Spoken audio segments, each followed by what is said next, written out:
Every person is entitled to the opportunity to live to the best of their ability, with the support of society and with the support of their community.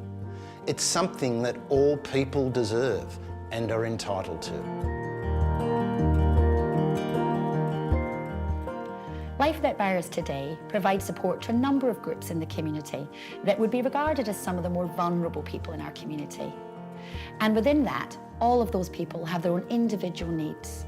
But ultimately, all of them are trying to find their way in our community to integrate in a way that enables them to live their life.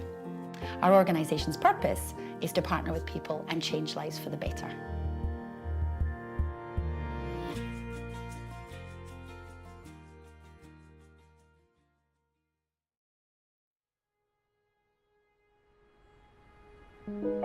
Our values define our purpose and drive everything we do.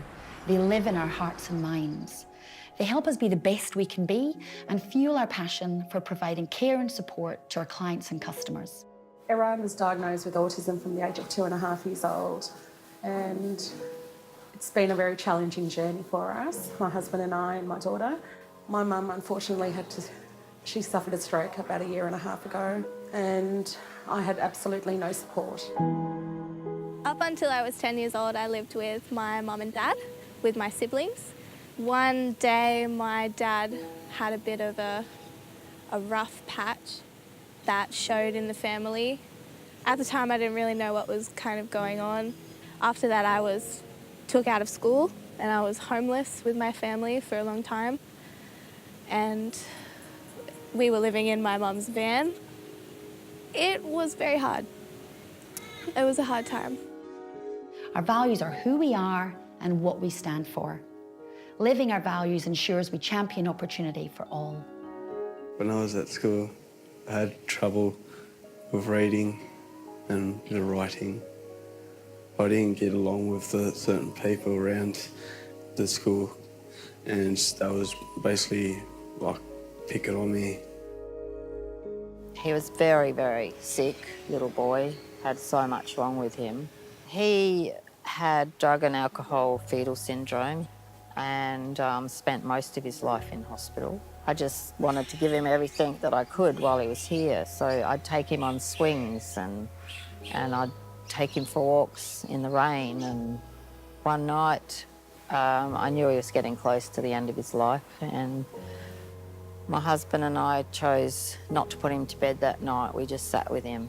And that night at 11 o'clock, he died in my arms. So he was a beautiful little boy.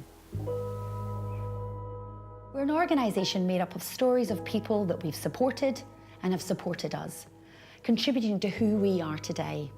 We've been doing this for 25 years. Ultimately, our story is about supporting people, which is driven by our values and our purpose. When I was a bit younger, I hung around the wrong people and got into a bit of trouble. I didn't really make decisions for myself. I just did what everyone wanted me to do. And at the time, I didn't see that it was such a big deal. And then I landed myself with a probation order. And now it makes life hard. After my daughter born to Iran, she's sick and have a heart problem. In Iran, the doctor said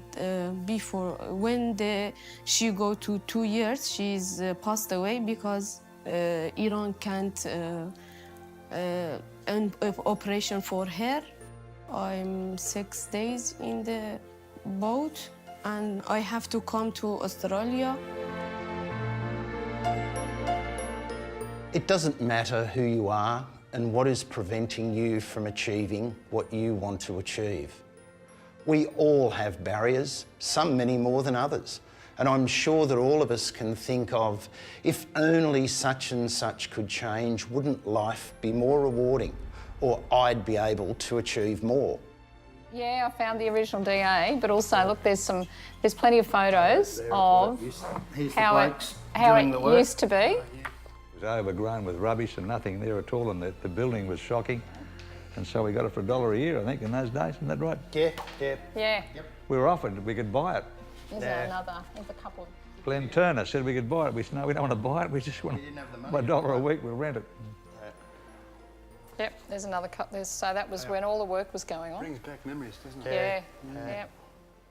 I remember during the early part of the meeting, pre-lunch, we were trying to work on a mission statement or something. And there wasn't really, at that stage, a politically correct expression for people with social disabilities. And I can't even remember what the word we ended up coming up with was.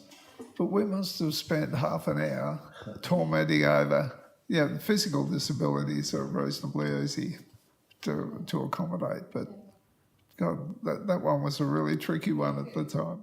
I've forgotten that meeting. That was a good meeting. The other thing has been, almost without exception in the 16, 17 years that I've been with Life Without Barriers, has been the united approach that the board's taken. Everybody's got in there and chipped in and contributed what they had to contribute, and leave time and energy for other people to contribute as well. It hasn't been a one-man band.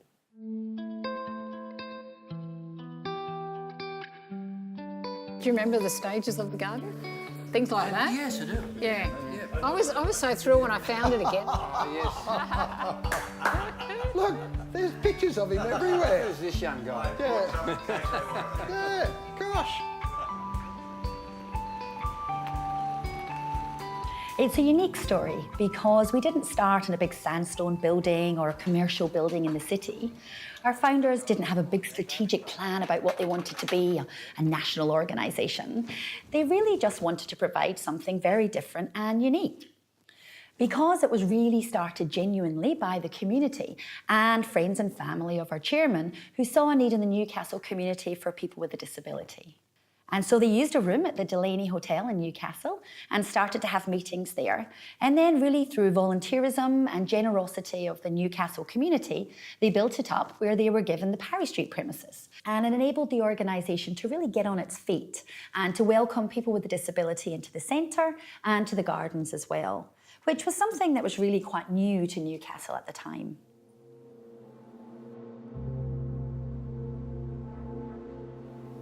That's really pleasing to me that government departments would have the confidence to go, we're in trouble, can you do this? And we'd go, yeah, we're with you.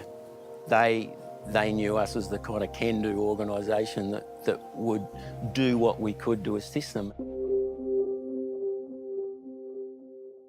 As I kept saying to everybody, probably our corporate staff, keep up. I'm sorry, we can't stop. Keep up.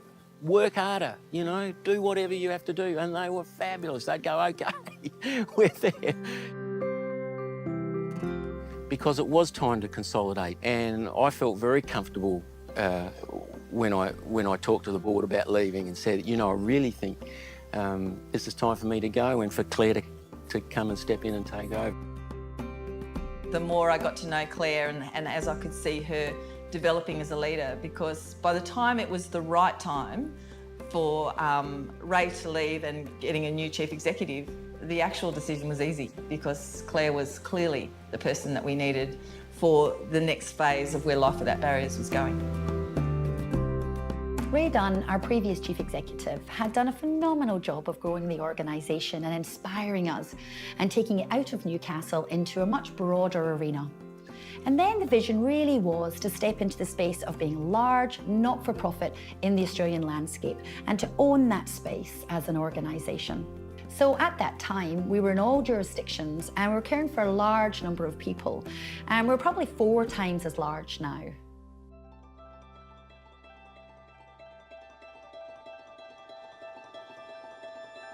Respect is a basic human entitlement that we all have, irrespective of our position in the world, whoever we are.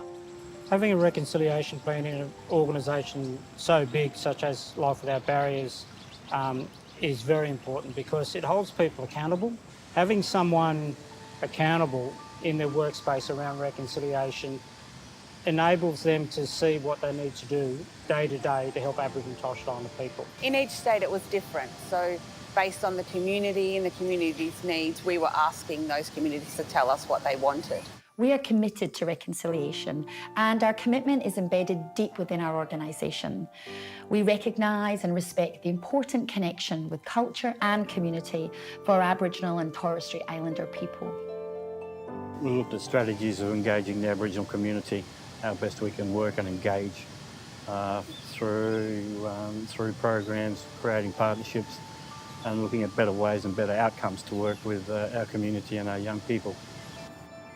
Sharing what information we have and actually sharing the information they have and bringing other people on board, working with our LWB staff and our communities to build better relationships, build partnerships. It's not only to mentor or to support Aboriginal Torres Strait Islander staff, it's anyone. It's to help anyone without LWB to ensure they have the tools, the resources to be able to make better decisions on how we do our work. Through our commitment to reconciliation, we seek to address inequality and actively support programs, services and activities that reinstate the independence and pride of Aboriginal Torres Strait Islander communities.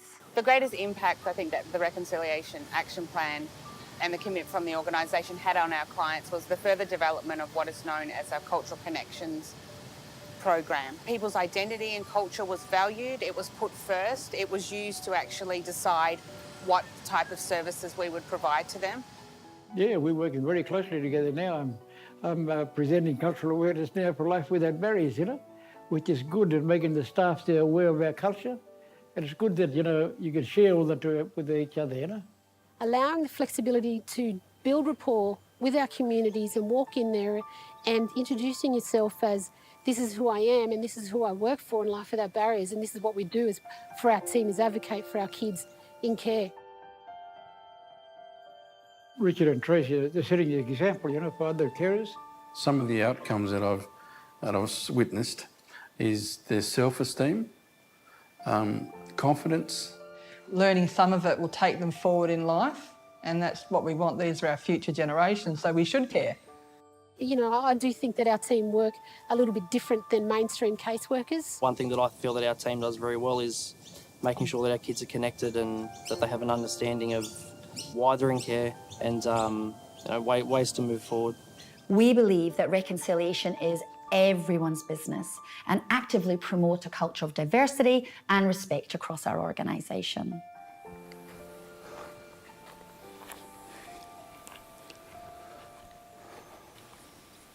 I work with children, kids in care, and I love working with them mainly because I can relate to them because I've been in the same situation when I was growing up.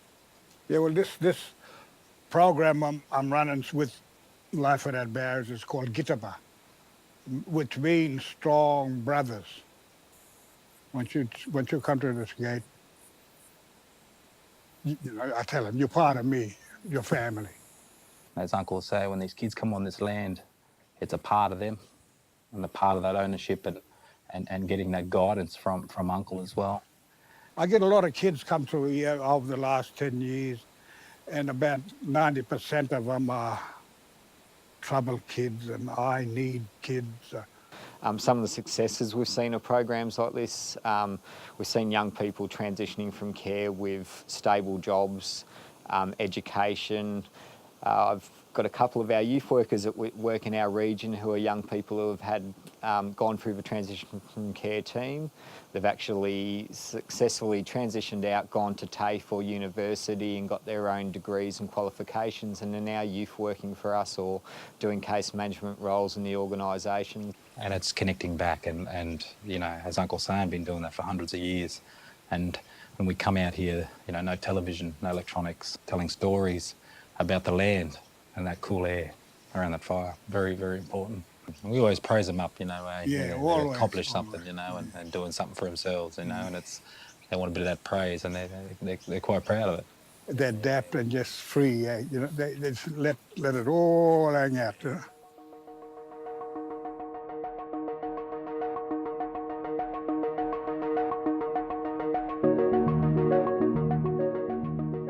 I entered the driver's training program because I was starting to get in a bit of trouble, and my mentor told me about Life Without Barriers. Getting my pairs gave me my independence, getting my job.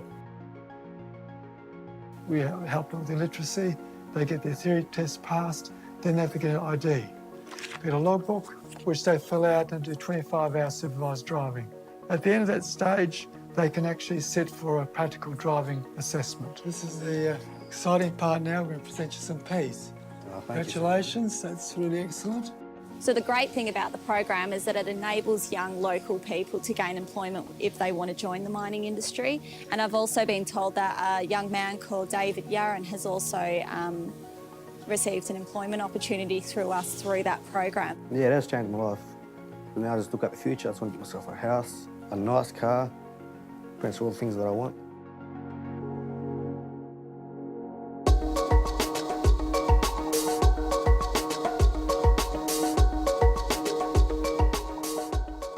As we grow and as we develop, how do we make sure we don't become a bureaucracy? How do we make sure that we don't start taking things for granted? We've been heard. Yeah, We have been heard. Big thing has been heard, and having the company having the time and putting it in so we can have our say, what we think's going wrong, how they're breaking down. Yeah, what's going Yeah. right. Yeah, like communication-wise as well. The Disability Services Advisory Council has been a driving force in our organisation for people with disabilities to choose their own staff in a way they're comfortable being involved in the process, which might be just meeting the applicants, it might be participating in the group interviews, or it might be sitting in the interview itself. That's sort of common practice in our organisation now, really been driven by people on the DSAC Council who have really said that's what they want, and then being informed by them about the qualities of the workers who they want to have in their life every day. I've helped solve a fair few issues, which included helping rewrite the client handbook. There's another thing then, we can use Life Without Barriers as a background to go to the councils or whatever and say, look, Yeah. we have got you've got a problem. And Life Without Barriers will go and help you solve issues. Yeah, and to evolve with the times. Yeah, evolve with the times, to actually to work with the clients, get the clients' input. But if we are going to achieve for our clients the best opportunity for them, it will involve us being courageous, taking risks, being open, being frank, and ensuring that we do the best for our clients.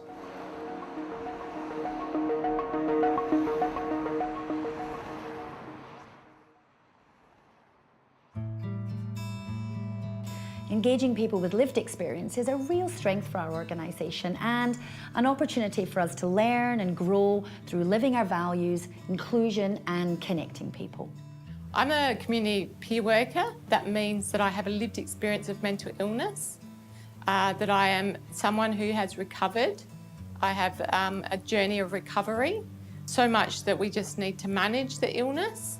It means that we're living well with our mental illness. I do a number of roles, but one of my roles is to be a consultant to the support workers, and that filters through to help the clients. So if people feel like they want to know more about something, or that they might be stuck with how to help a client, then I can help support them and talk to them about strategies I've used, or consult with them about things that have helped me in my journey, and that they might be able to help the client as well. Life That Barriers is responsive as a provider of services for people with a disability. We understand the importance of empowering the individual to have choice, access to services, opportunity for greater independence and community participation. So we opened McMeekin Street in early 2014. And the intention of the house, with the way that it's established, with individual units all under the same roofline, is for people to have the opportunity to live with a greater deal of independence, but still having the level of staff support that they need to do that successfully. So Sandra was pretty excited about moving here, weren't you? One of the great things for Sandra is that she's had the opportunity to create a home for herself and to use the skills that we knew she had but didn't really have the opportunity to use every day. So Sandra has fabulous skills in the kitchen. She enjoys cooking, she likes to clean, she looks after her house, she loves getting down the street and really doing as much as she possibly can for herself and in a more supported environment.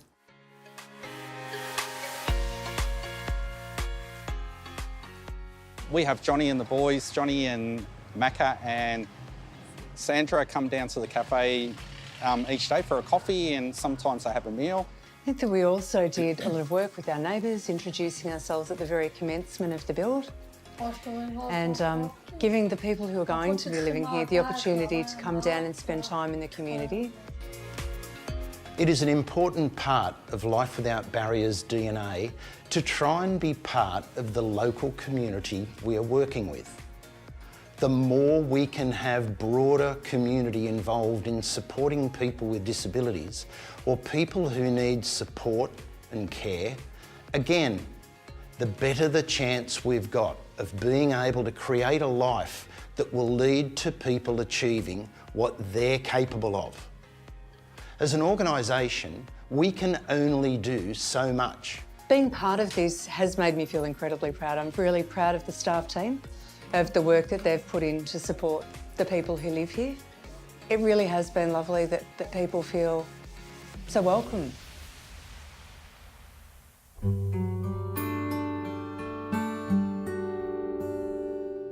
It's a high needs facility, but it's also the clients' homes.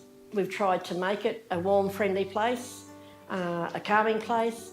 Each of the people who live in the homes have their own beds that are purposely made for them. We can raise them because when we perform personal care for each person, for staff safety, we need the beds at a certain height and a certain comfort for the client. With the support from LWB as far as logistics, property maintenance, fleet and the like, we can continue to give the best possible care to our clients. Without them, this wouldn't be possible.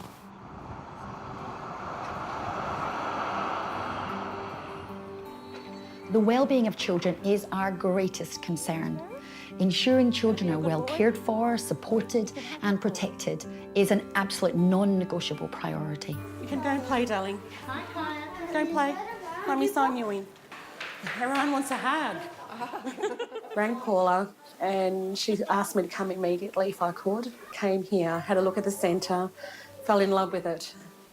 Just everything was open. I knew my son would absolutely fit in. It was like a miracle that everything just worked for a reason. He comes home and he tells me he's been here, he's been there. He finds things that he can talk about the world. Speech has developed. This whole week he's been talking so much more and I can't shut him up anymore. Mom, yeah, Mom, Do you know all the names? Mom, jump. You can jump.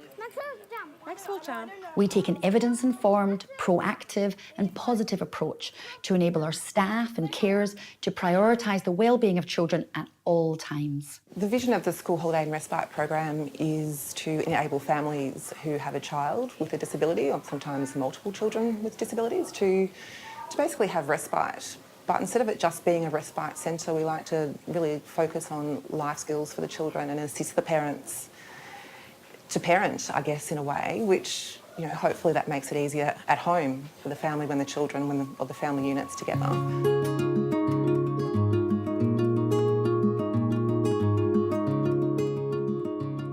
Young people growing up and going on to adulthood are particularly vulnerable. We provide a continuum of services to young people transitioning to adulthood. So I was given the option of either community service or being on probation.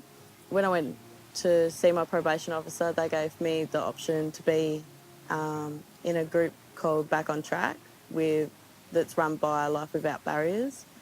The main thing we had to do was think of a time when we've broken a rule or a law and reflect on that, on how we were thinking at the time, how we were feeling at the time, and eventually you get into how different ways you could have reacted.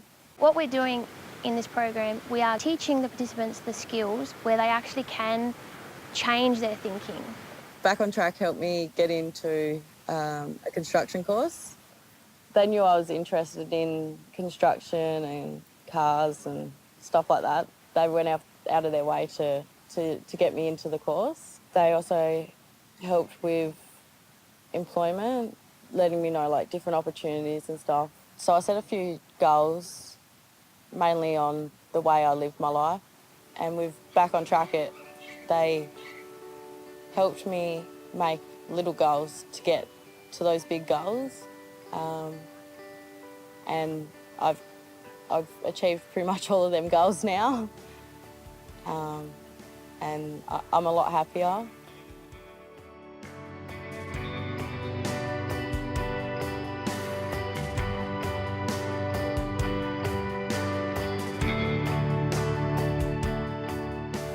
So Next Step Aftercare is a statewide service for young people aged 15 to 21 years of age. So the service itself was co-designed by young people for young people, and we have a great partnership with the Create Foundation, who assisted us greatly in those early stages around how this service would look. Create connects you to other young people going through similar circumstances, going through Department of Child Safety, you know, transitioning or whatever, so then that way you have someone to relate to. Because I think it's one of those things that when you're a young person, you don't know where to turn. I thought I would be better off on my own, but better off on my own actually, you know, left me living in an abandoned warehouse. Some of the things that came out of our experiences in talking with those young people at the time was that they really wanted a service that they could work with that was on their terms. I'd get taught how to cook for myself and how to clean, and I didn't believe it. I thought someone was playing a really awesome joke on me. I put my faith in it and I went with it and I stuck to the program, and here I am 4 years later. I know for a fact that I wouldn't be where I am today without fantastic support from Life Without Barriers and Next Step support, you know, guiding me towards my goals and ambitions and putting me on the right pathway for where I should be. Sometimes it's even just that little bit of motivation that you need, you know.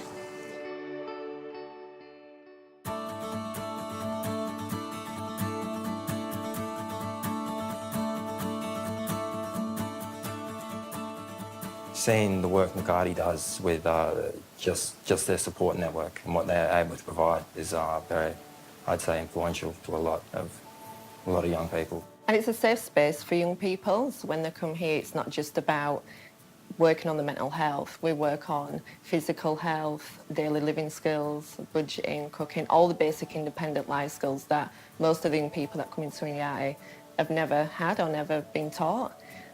It's a place where they feel respected, heard, valued, and they're their own expert in their recovery journey. We're just here to support them and to maximise their opportunities. With these young people who were homeless, they unfortunately would slip through the gaps in services and they wouldn't be able to access the appropriate mental health care and support. So when it was identified that there was that gap, this service provided a stable base for the young people to have a place to live, a roof over their head, in a supported environment, and enable them to access appropriate mental health services and the additional support of the team from Life Without Barriers. Through helping Nagati, I've been able to apply for a TAFE course, and that's just a bridging thing in order to kind of, bridge the gap in my education. While being here, I've done a 4-week course online. It was just a free one. It was just to get me to see, just to test the waters a bit, because I haven't been to school for a few years now. I really enjoyed it. I enjoyed learning and stuff. And it's one of its kind in WA as well. It's a unique collaborative model, and the outcomes speak for themselves. We have young people that will come in here and stay here with no hope, no dreams, no aspirations. And by the time they leave, they can be working at university, studying, volunteer work, reconnecting with family, and understanding a sense of themselves. Very, very rewarding for us to see the changes that the programme makes for young people.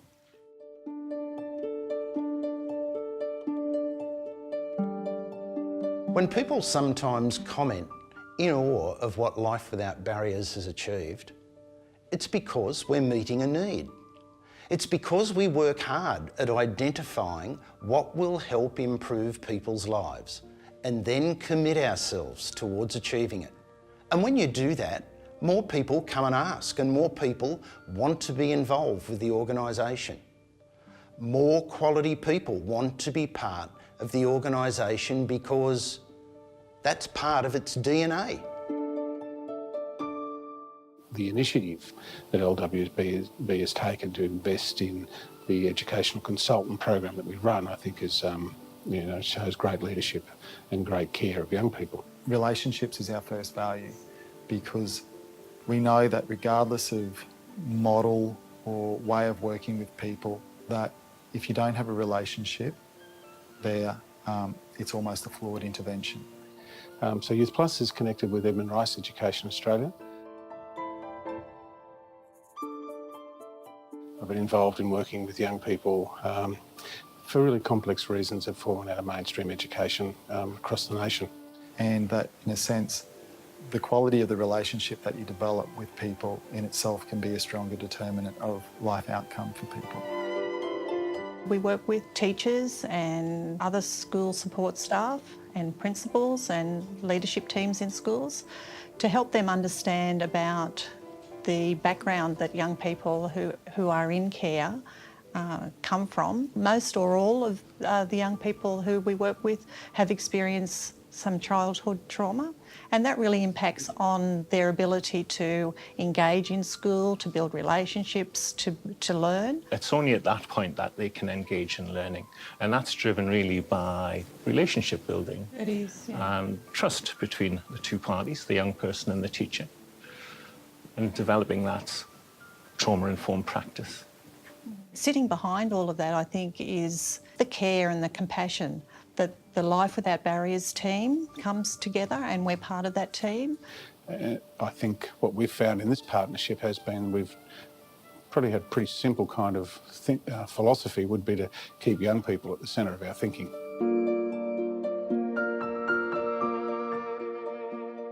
We value relationships.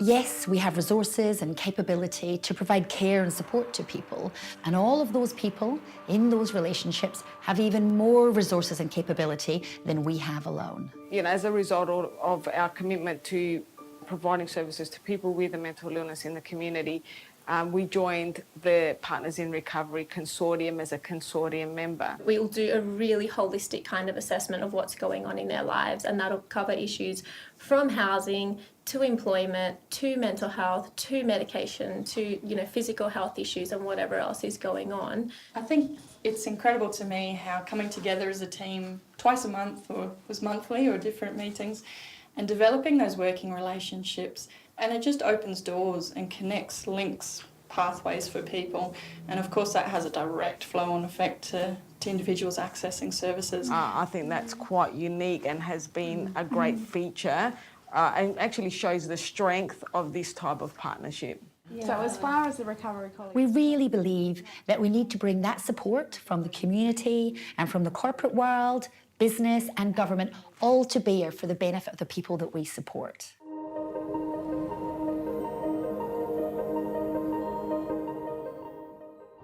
You're pretty much a regular here. Yeah. Yeah? Do you want to tell the guys what you're doing right now? Oh, well, I work, I get a job. Yeah. We embrace our responsibility to keep improving how we interact with our customers, as well as proactively opening up career opportunities for people with disabilities. So we have a number of Perry Street clients that have come work for shared service for goodness the last number of years. And we've had so many amazing benefits come with that. They come for about 3 hours and they partner with the shared services across a number of administrative pieces. And I'll emphasize that they're real jobs. So the work that Perry Street are doing is some of the work that the shared service team would be doing to get people paid, to get the timesheets in and to get things coded. Yeah, how many have you done today? 59. They feel they are a part of the team. And it's an amazing win-win. You know, we can see Perry Street growing and learning with the new tasks that they're learning. And it's, as I said, it's a task that we would normally do. So some of the relationships that have been built between shared services and Perry Street, it's probably been one of the most rewarding pieces of all. Woo! Come up here!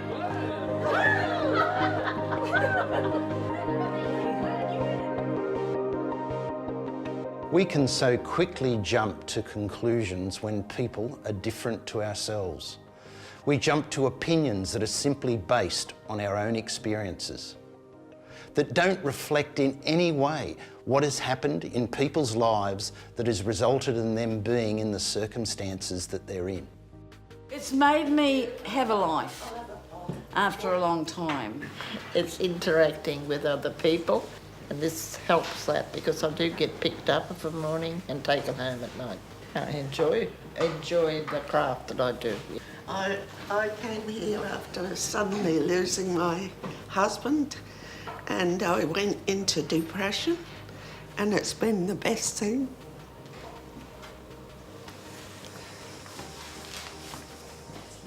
And one of the main things I actually explain to our seniors is you're not there to forget your memories, you're there to make new memories. We let them cry, we let them voice it, especially if they've lost a loved one. They think their life is pretty much, that's it, I'm just here to exist. But we're the new memories. And it's the best thing I've ever done in my life, I think, was coming here. It's just amazing. Would you not agree? Yeah, it is. Absolutely. We have worked really hard to try to make sure that we don't only support people who are easy to support. We have intentionally wanted to support people no matter their needs. We have several programs here in Toowoomba. It's basically where we actually assist individuals through active support model to learn new skills, life skills, and be able to move to and transition to independent living. Sue asked me to want live together, and so I did. To look after it, to be the most a better life, being independent.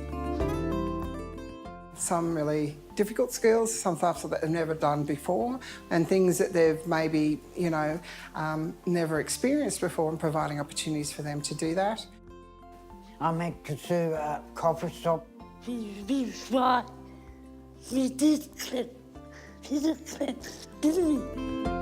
So depending on the support that the person requires, we're able to actually adapt the support that we have at Life Without Barriers and be able to assist them any way that they can. So it's been the most rewarding job I've ever done. It's the most inspiring. We talk about making a difference, but it's not just about talking about it, it's about making it happen.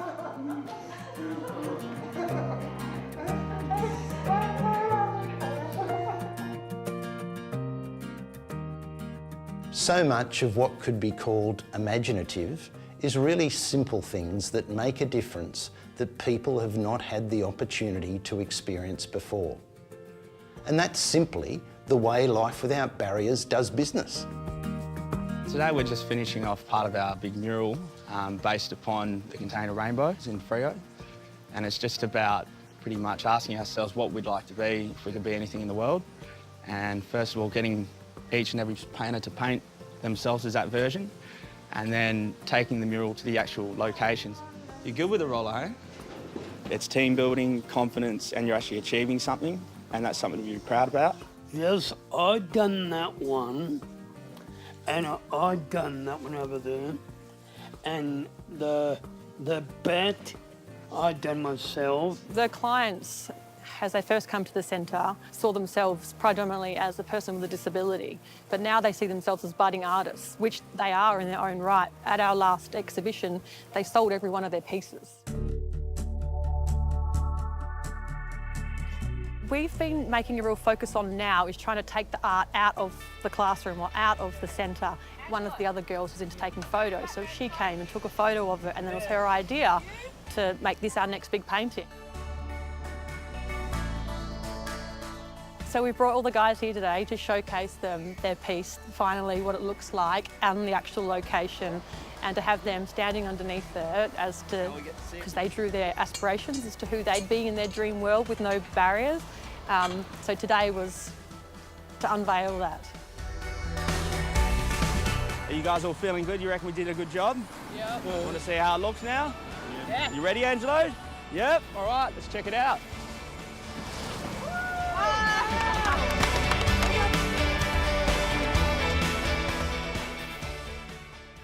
I think it's important to share because everyone really is unique, and if you do have little things that might set you apart, you can use that as a strength. You know, you've got something nobody else does, and it might be hard, but you can turn that into a strength and really blow people away.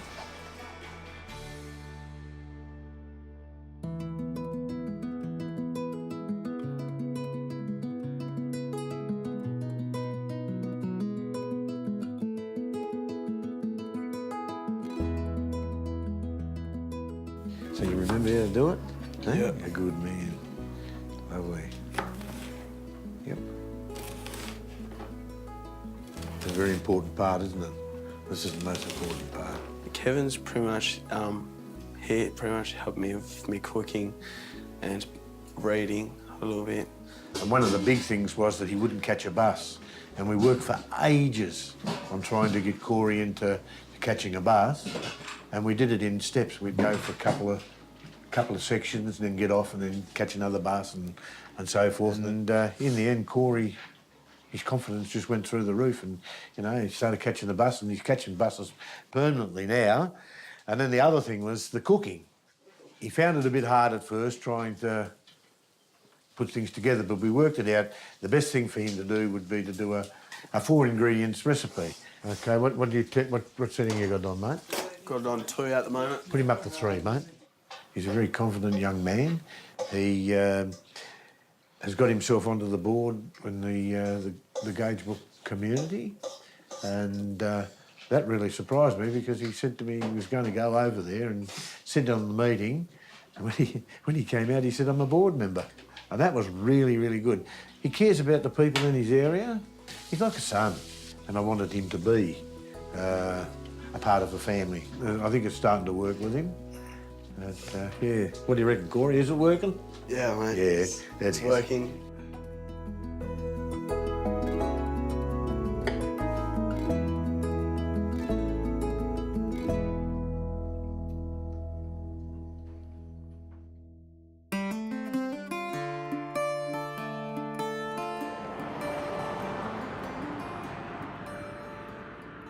Life Without Barriers has been operating in the Northern Territory close to 13 years now, and it's a challenging environment to work in. How's your day? Life Without Barriers operate a skills development program. The program is designed around supporting people with a disability to develop and also maintain skills. Computer skills, reading and literacy skills, numeracy skills. The music program provides an opportunity for our clients to express themselves, and our program provides that environment for people to let themselves go and feel comfortable in the skin that they're in. Do you want to water the other one? Yeah, the other one there. Good job. And we also offer a gardening program. They're all fragrant plants. They still can get involved and it's a sensory experience for them.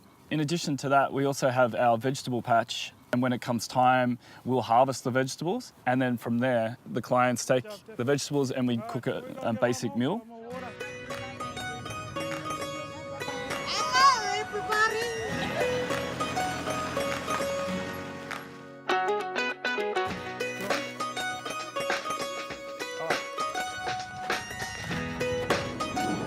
That's it. Please come on. We've started a new cooking program. It's called Bushwalk Cooking. So we engaged Roy, who specialises in teaching small groups, how to prepare nutritious, tasty meals out in the bush. Who likes coconut fish curry? Me. You do. This is really important for our clients because it gives them the opportunity to get out of the centre and get amongst, this beautiful landscape that we're on. We're cooking a stir-fried beef and broccoli today. We got 2 groups up the back there making 2 other recipes, As soon as everything's ready, we'll get the fire started. Beautiful. So far, it's been pretty good. Like, everyone's been involved and getting everything prepared and cut up, as you can see. And hopefully it'll be a tasty lunch. All for adventure out back bush cooking. Bush cooking crew. Sounds Until pretty next good. week, we'll see you somewhere off the beaten track. Do you want to try, Benson?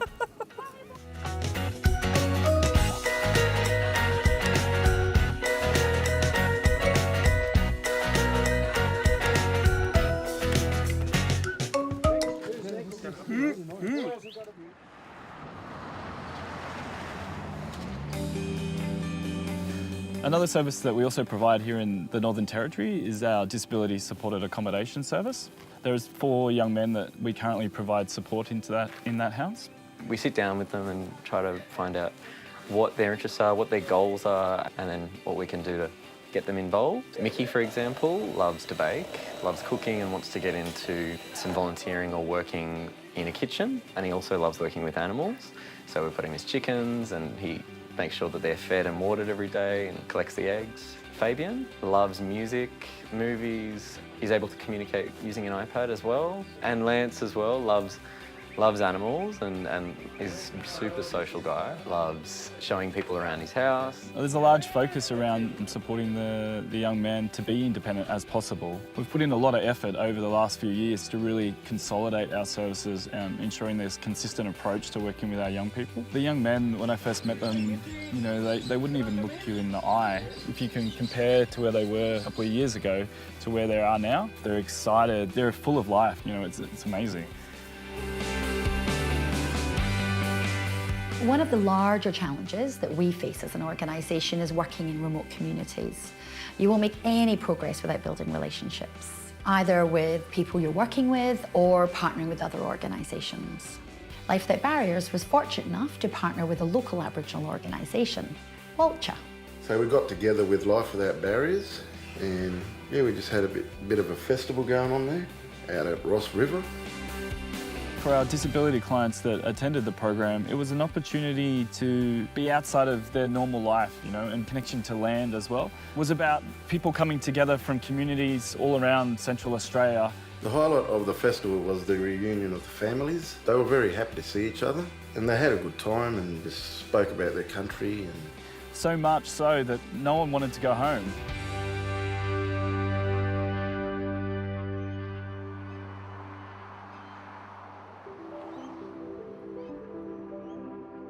At Life Without Barriers, we care for many children and young people in the out-of-home care system to provide them with trusting relationships and a stable home environment.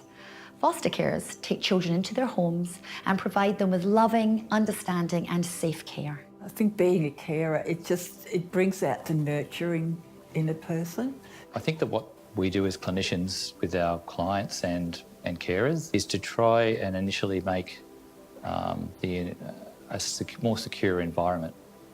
The importance of a good foster care placement and a secure foster care placement is paramount because I guess the earlier that a child comes into our care and the longer they're in a stable placement for, the better the outcomes. And the carers that have us are very supportive and very loving and very kind of go-getterish, you know, go do it. The role I see as a foster carer is simply about family, being able to provide a safe, loving relationship within that family.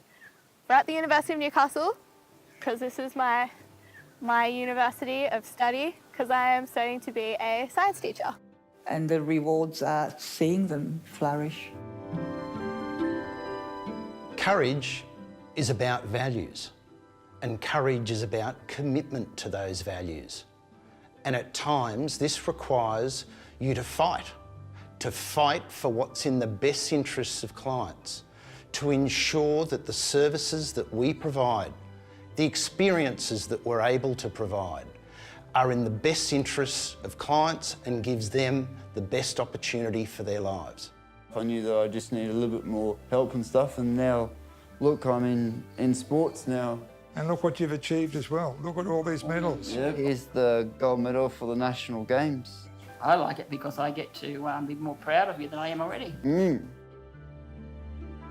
If you can provide a person with a disability or a child in out-of-home care, or a person with mental health challenges, with someone who's going to journey with them in life and build a trusting relationship with them, then within that relationship, that person is willing to take risks and to make changes in their life, to do things they might not have thought they could do or they may have never thought was possible.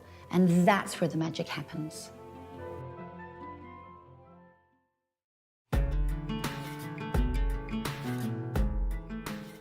We know that families are the first and most enduring relationship for children and young people. At Life Without Barriers, we have been fortunate enough to work with many amazing birth families.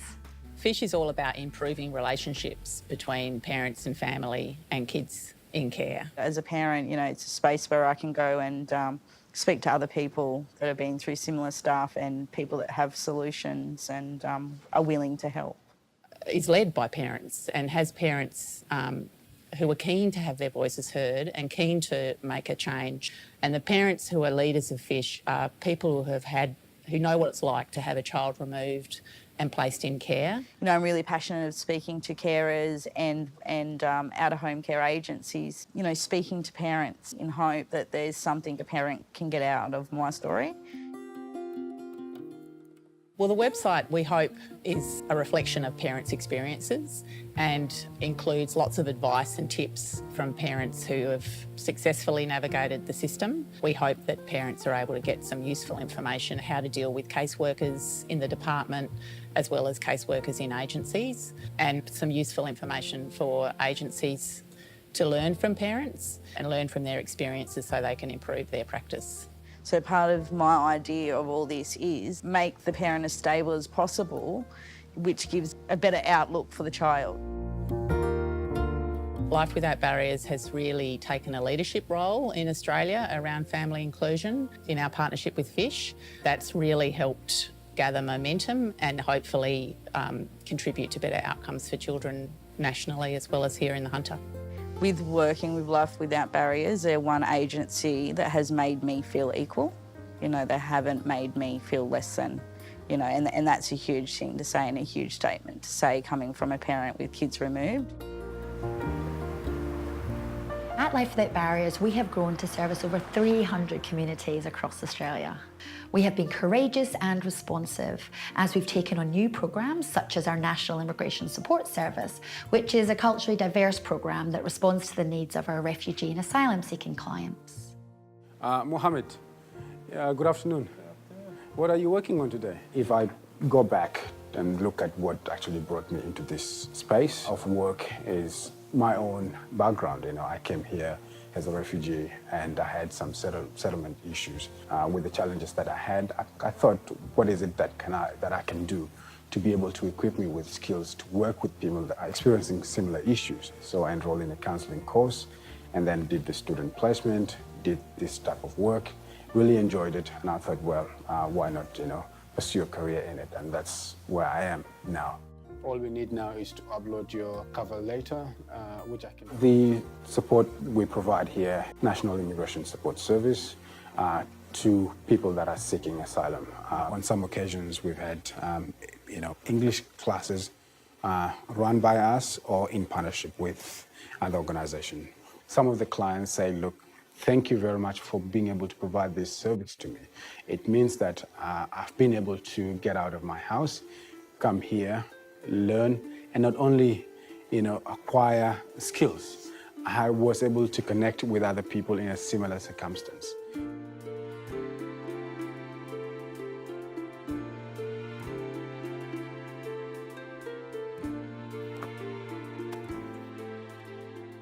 Before hippie, I can't speak English very well.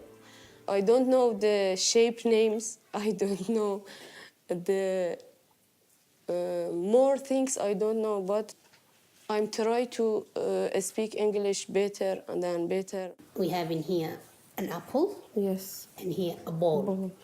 So are these two things the same? No. No, they're not the same. No.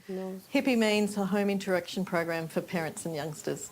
The program is designed to be an early learning and parenting program so that families are given the opportunity to learn some new activities to do with their children and get their children ready for school. As a home tutor, we do our training every week with our coordinator, and then we go visit the family in their home and we deliver the program. Before hippie, very hard for me to speak with my daughter, and when I go to a hippie program, I'm better.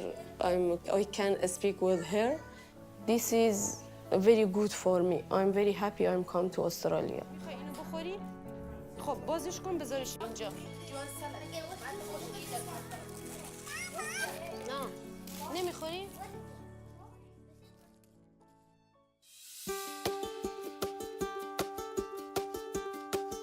This is where we've come from, but every day we're a new organisation. We are agile, diverse. Life Without Barriers has a vibrancy about it, which is contemporary and moving with the times. Then what makes this happen is our people, all across the organisation, be that foster carers, volunteers, our staff, our managers, our board, and no matter what role people are doing, whether they're in finance roles or payroll, all the way to the people on the front line. All of those people are needed with the values in their heart and the purpose in their mind about what we're all here for. And that's what comes together to make Life Without Barriers the unique organisation that we are. And it's really nice to know that you're part of an organisation that has a heart to actually assist and help people. What I like about this work and Life Without Barriers is that the values speak volume, about what this organisation is. We are courageous, responsive, to do things differently, to be able to respond to the needs of the clients. I just love doing what I do, making a difference to these children. We're only in a small town, but there's so much happening here, and it's amazing to see that we've had such a positive impact on the people that we support. We were different. Point of difference is a beautiful thing. Embrace it, embrace it. I think of how many people that have been positively impacted in those 25 years, and I think it's the board's responsibility to make sure that we continue that journey, that we can positively impact so many more people, but do it in a way that's safe and in line with the LWB way, and really create a difference in our community. And I think that's what we want to do for the next 25 years. So where are we really going to take this organisation? I can't answer that because it's not the kind of organisation we are. But what I do know is how we're going to do it. It's about our values. It's about our culture, it's about our responsiveness and our courageousness, our imaginativeness and our respect and caring attitude. It's about never giving up on people. It's about us having that can-do, optimistic, hopeful approach to people and actually genuinely meeting people with where they are in their life and partner with them to change their lives for the better. With any organisation that grows and develops, we all have visions. But to me, the area that we are in, what will really drive what you do at the end of the day is what's in here and what's up there. And they are our values. When you look at our journey today, it's from some very humble beginnings in Newcastle and Parry Street through to where we find ourselves now, which is one of the largest and most diverse not-for-profits in the Australian landscape. That is a tremendous journey and a tremendous achievement that I am personally extremely proud to be part of. And I really hope that everyone who's been part of that journey, whether they're with us now or not, feels really proud when they look at where the organisation is, where we are today and what we're doing. We started with one client, one individual in Newcastle who wasn't getting the services as needed. And now we find ourselves on any given day providing care and support to 16,000 people across the Australian community.